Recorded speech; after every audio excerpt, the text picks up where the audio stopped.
स्वागत है सभी का इस चैनल में जिसका नाम है लर्निंग विद सक्सेस पॉइंट। आज हम लोग करेंगे क्लास 10 के मैथमेटिक्स का चैप्टर नंबर 4 जिसका नाम है क्वाड्रेटिक इक्वेशंस। और इसमें करेंगे सबसे पहले पार्ट 1। तो शुरू करते हैं चैप्टर क्वाड्रेटिक इक्वेशन। अब सवाल ये उठता है कि ये क्वाड्रेटिक इक्वेशन होता क्या है, ये किस तरह के इक्वेशन को बोलते हैं। तो वैसा इक्वेशन जिसमें वेरिएबल का मैक्सिमम पावर 2 हो, या वैसा इक्वेशन जिसमें इक्वेशन का डिग्री 2 हो। क्योंकि डिग्री हम लोग किसको बोलते हैं, तो किसी वेरिएबल के हाईएस्ट पावर को। यहाँ पर x वेरिएबल है और इसका हाईएस्ट पावर 2 है, यहाँ पे 1 है लेकिन हाईएस्ट 2 है, तो इस इक्वेशन का डिग्री 2 हुआ। और इसी तरह के इक्वेशन को हम लोग बोलते हैं क्वाड्रेटिक इक्वेशन। इसके अलावा ये क्वाड्रेटिक इक्वेशन ये भी हो सकता है, इसमें सिर्फ एक ही टर्म है, उससे कोई मतलब नहीं है। हम लोग को सब सिर्फ वेरिएबल का हाईएस्ट पावर चेक करना। अगर वेरिएबल का हाईएस्ट पावर 2 है तो वो इक्वेशन क्वाड्रेटिक इक्वेशन कहलाएगा, जैसे ये भी। या फिर अगर हम दूसरे एग्जांपल की बात करें तो यहाँ पर ये चारों के चारों क्वाड्रेटिक इक्वेशन है। क्यों? क्योंकि सभी इक्वेशन, यहाँ पर जितने भी इक्वेशन दिए गए हैं, ये सारे के सारे इक्वेशन की डिग्रीज 2 है। अब अगर हम क्वाड्रेटिक इक्वेशन के स्टैंडर्ड की बात करें, जैसे कि स्टैंडर्ड क्वाड्रेटिक इक्वेशन होता क्या है, तो हम लोग इसको ax² plus bx plus c is equal to 0, ये एक स्टैंडर्ड क्वाड्रेटिक इक्वेशन है। तो शुरू करते हैं एक सवाल से, check whether the following are quadratic equations. हमें बस ये चेक करना है कि क्या ये एक क्वाड्रेटिक इक्वेशन है। तो देखने से क्या लग रहा है कि यहाँ पर जितने भी x है, यानी कि ये जो वेरिएबल x है, इसका पावर 1, यहाँ भी 1, यहाँ 1 और यहाँ भी 1। तो देखने से ऐसा क्या लग रहा है कि ये एक ऐसा इक्वेशन है जिसका डिग्री 1 है। लेकिन नहीं, हम सिर्फ देख के ये नहीं बता सकते कि ये डिग्री इसका 1 है या 2। तो इसको सॉल्व करना पड़ेगा।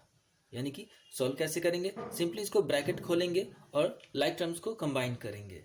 तो चलो सॉल्व करते हैं। ब्रैकेट जैसे ही खुलेगा, ये दोनों ब्रैकेट के टर्म्स आपस में मल्टीप्लाई हो जाएंगे और इस तरह से ये हो जाएगा 2x² minus 6x minus x plus 3 is equal to x² minus 2x plus 4x minus 8। अब हम लोग सारे टर्म्स को, जो लाइक टर्म्स, जैसे ये दोनों लाइक है, ये दोनों लाइक है, तो इसको हम लोग पहले कंबाइन कर लेते हैं। तो यहाँ पर ये दोनों के दोनों जुड़ के -7 और इधर भी ये प्लस 2x। और अब हम इन तीनों टर्म्स को लेफ्ट साइड लेके आ जाते हैं। जैसे हम लोग लेफ्ट साइड लेके आएंगे तो क्या होगा, सारे टर्म के साइन उल्टे हो जाएंगे। तो ये x² इधर आया, minus x² minus 2x plus 8, और इक्वल के राइट साइड में बचा क्या? कुछ नहीं तो 0। अब लाइक टर्म्स को फिर से कंबाइन करेंगे। यहाँ 2x² और माइनस x², ये हो जाएगा x² माइनस 7x और माइनस 2x माइनस 9x और प्लस 3 और प्लस 8, ये हो गया प्लस 11 और इक्वल में 0।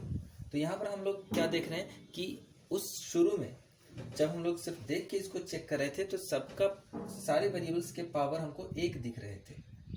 लेकिन यहाँ पर क्या है, अभी x का मैक्सिमम पावर 2 है। इसका मतलब कि ये एक क्वाड्रेटिक इक्वेशन है। अब हम दूसरे सवाल की तरफ चलते हैं। ये वही सवाल है, बस चेक करके ये बताना है कि ये क्वाड्रेटिक इक्वेशन है या नहीं। तो जैसा कि पिछले सवाल में हम लोग देखे थे कि सिर्फ देख के नहीं बताना है, बल्कि इसको सिंप्लीफाई करना है। तो वही चीज़ यहाँ भी करेंगे। हम लोग यहाँ भी सिंप्लीफाई करके ही बताएंगे कि ये क्वाड्रेटिक इक्वेशन है या नहीं। तो चलो ब्रैकेट पहले ओपन करते हैं। जैसे ही ब्रैकेट ओपन करेंगे, ये हो जाएगा x² प्लस 3x, और ये a प्लस बी और a माइनस बी के फॉर्मूले पे इसको हम लोग रखेंगे। ये हो जाएगा x² माइनस 4, और सबको लेफ्ट साइड लेके आ जाते हैं। लेफ्ट साइड जैसे ही लेके आएंगे तो सभी के निशान उल्टे हो जाएंगे और राइट साइड, इक्वल के राइट साइड हो जाएगा 0। यहाँ पर x² और x² लाइक टर्म्स है और ये माइनस है, यानी कि ये घट के हो गया 0। तो चलो हम लोग इसको नहीं लिखेंगे। यहाँ बच गया 3x जो कि अकेला टर्म है ऐसा, और 6 और 4 लाइक टर्म्स हैं, तो इसको हम लोग ऐड करेंगे और इस तरह से ये हो गया 3x + 10 = 0। तो यहाँ पर देखने से क्या लग रहा है कि x का हाईएस्ट पावर 1 है। इसका मतलब कि ये एक लीनियर इक्वेशन है, क्वाड्रेटिक इक्वेशन नहीं है। तो ये क्या बोलेंगे इसको कि नो, ये क्वाड्रेटिक इक्वेशन नहीं है। हमारा अगला सवाल है, एक क्वाड्रेटिक इक्वेशन का फॉर्मेशन करना है और वो भी वर्ड्स प्रॉब्लम के साथ। तो इस सवाल में है क्या, Rohan's mother is 26 years older than him. पता नहीं रोहन की एज कितनी है, लेकिन यहाँ पर उस रोहन की माँ की उम्र रोहन की उम्र से 26 साल ज़्यादा है। The product of their edges, यानी कि उन दोनों की उम्र को अगर हम गुना करें 3 ईयर्स फ्रॉम नाउ, अभी से 3 साल के बाद, तो प्रोडक्ट आता है 360। तो चलो इसको सॉल्व करते हैं। और सॉल्व करना क्या है हमको इसमें, तो सिर्फ क्वाड्रेटिक इक्वेशन का फॉर्मेशन करना है। तो फॉर्मेशन सबसे पहले क्या करेंगे, लेट रोहन्स एज। हम लोग यहाँ पर रोहन की उम्र, रोहन्स एज मतलब क्या कि रोहन्स प्रेजेंट एज, अभी रोहन की उम्र कितनी है, तो हम लोग मान लेते हैं कि वो x ईयर्स है। अब अगर रोहन की उम्र अभी x ईयर्स है, तो according to question, hence his mother's present age, तो उसकी माँ की उम्र जैसा कि सवाल में लिखा हुआ है कि रोहन की उम्र से 26 साल ज़्यादा, यानी कि x + 26 ईयर्स। अब आगे क्या दिया हुआ कि 3 साल के बाद, अभी से 3 साल के बाद उन दोनों के एज का प्रोडक्ट 360 है। तो अभी से 3 साल के बाद, तो यहाँ पर हमको निकालना पड़ेगा क्या कि after 3 years from now, after 3 years, 3 साल के बाद रोहन की एज कितनी हो जाएगी, तो Rohan's age will become x + 3 years. और Rohan's mother age, Rohan's mother's as,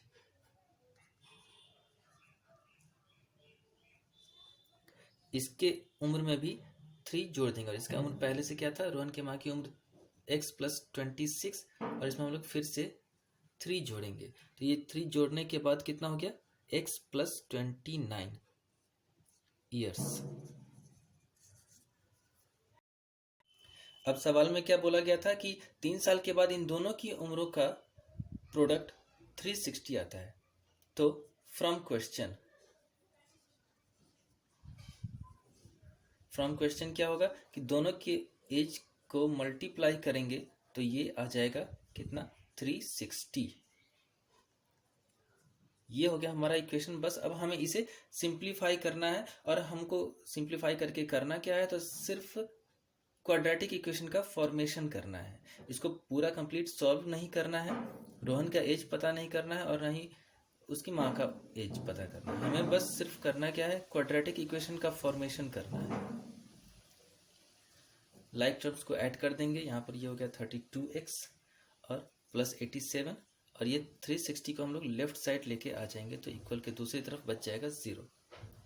अब ये हो गया x² + 32x, और जब हम इस दोनों को सब्ट्रैक्ट करेंगे तो ये होगा 273 = 0। तो ये हो गया हमारा क्वाड्रेटिक इक्वेशन। हमारा अगला सवाल है, the attitude of a right triangle is 7 centimetre less than it's base. यहाँ पर जो किसी ट्रायंगल, राइट ट्रायंगल है जिसका एटीट्यूड उसके बेस से 7 सेंटीमीटर छोटा है। If the hypotenuse is 13 centimetre, find the other 2 sides. तो हम लोग क्या करेंगे, सबसे पहले तो एक ट्रायंगल बनाते हैं, और वो भी कैसा ट्रायंगल होना चाहिए, तो ये राइट एंगल्ड ट्रायंगल होना चाहिए, जिसमें हाइपोटेन्यूज के बारे में क्या दिया हुआ, ये 13 सेंटीमीटर है, 13 सेंटीमीटर। साथ ही साथ इसका जो एटीट्यूड है वो बेस से 7 सेंटीमीटर छोटा है। तो अगर हम बेस को x मान लें तो ये जो एटीट्यूड हो जाएगा वो x - 7 सेंटीमीटर होगा। तो चलो इसको सॉल्व करने की कोशिश करते हैं। सबसे पहले क्या करेंगे, let base = x centimetre, hence altitude क्या हो जाएगा, अकॉर्डिंग टू क्वेश्चन ये हो जाएगा x माइनस 7, क्योंकि ये 7 सेंटीमीटर लेस देन बेस है, तो x माइनस 7 सेंटीमीटर। अब क्या बोला जा रहा है कि बाकी के दोनों साइड पता करें कि कितने हैं। तो अब दोनों साइड पता कैसे करेंगे, इसमें तो और कोई जानकारी दी ही नहीं है, तो जरूरी नहीं कि हर बार सारी की सारी जानकारी क्वेश्चन में ही दी जाए। अक्सर क्वेश्चन में क्या होता है, हिंट होता है, उस हिंट से हम लोग क्वेश्चन को सॉल्व करेंगे। तो यहाँ पर एक हिंट क्या दिया हुआ कि ये राइट ट्रायंगल है, और राइट ट्रायंगल में हम लोग क्या जानते हैं, एक फॉर्मूला है छोटा सा कि hypotenuse H square is equal to B square plus P square, ये पाइथागोरस थ्योरम है। हाइपोटेन्यूज यहाँ पर कितना है, तो 13, तो हम हाइपोटेन्यूज की जगह पे 13 रखेंगे और इसका स्क्वायर करेंगे। बेस कितना है, x, तो बेस के जगह पर हम लोग x का स्क्वायर, और परपेंडिकुलर यानी कि एटीट्यूड हो गया x माइनस 7। तो यहाँ पर जो हिंट दिया हुआ था हम उसके अकॉर्डिंग क्वेश्चन को सॉल्व करने की कोशिश कर रहे हैं। अब क्या करेंगे, अब ये एक इक्वेशन फॉर्म हो गया, अब हमें बस इसे सॉल्व करना है। तो चलो सॉल्व करते हैं।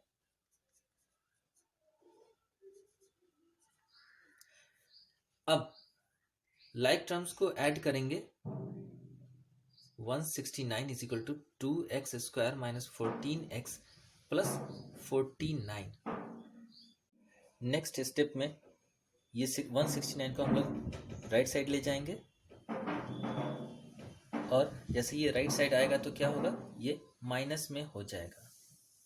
This implies 0 is equal to 2x square minus 14x minus 120। यहाँ पर तीनों टर्म में 2 कॉमन आ रहा है, तो हम लोग यहाँ पर 2 कॉमन ले लेंगे।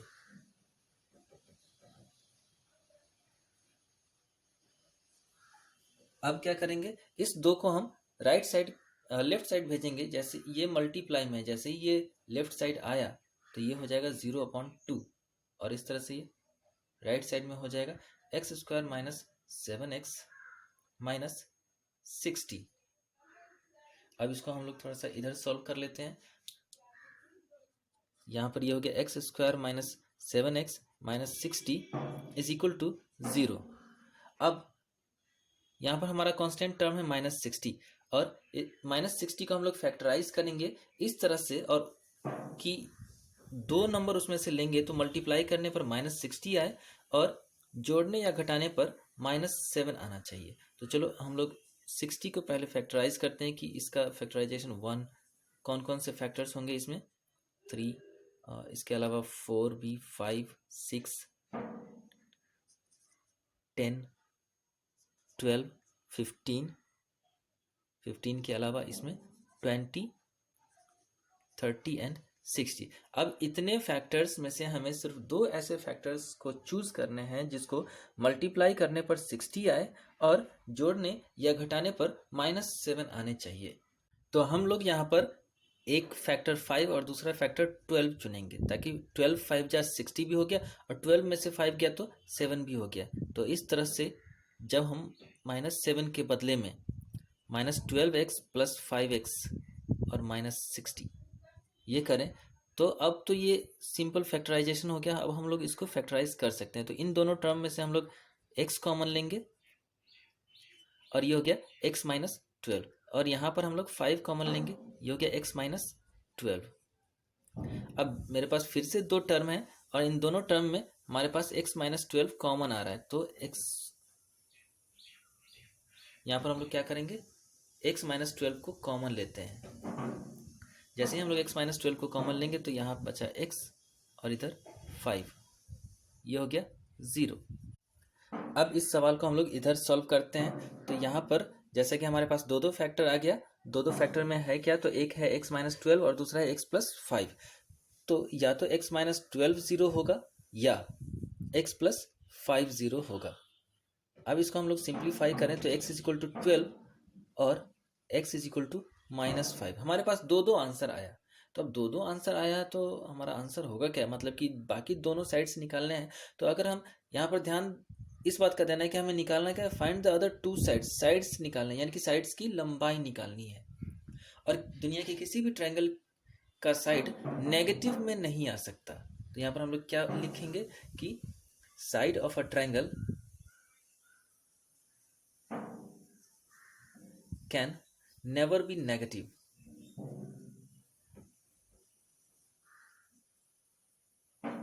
हेंस यहाँ पर हमको लिखना पड़ेगा x is not equal to -5। तो x इज इक्वल टू, अगर -5 नहीं हुआ तो क्या हुआ, x 12 हो गया। तो x इज इक्वल टू 12, यानी कि हमारा बेस था x, तो हमारा बेस हो गया कितना, 12 सेंटीमीटर। और हमारा जो एटीट्यूड था वो कितना हो गया, एटीट्यूड है x -7, तो ये हो जाएगा x की जगह पे 12, 12 - 7, ये हो गया 5 सेंटीमीटर। तो ये हो गया हमारा आंसर, बेस 12 सेंटीमीटर और एटीट्यूड 5 सेंटीमीटर।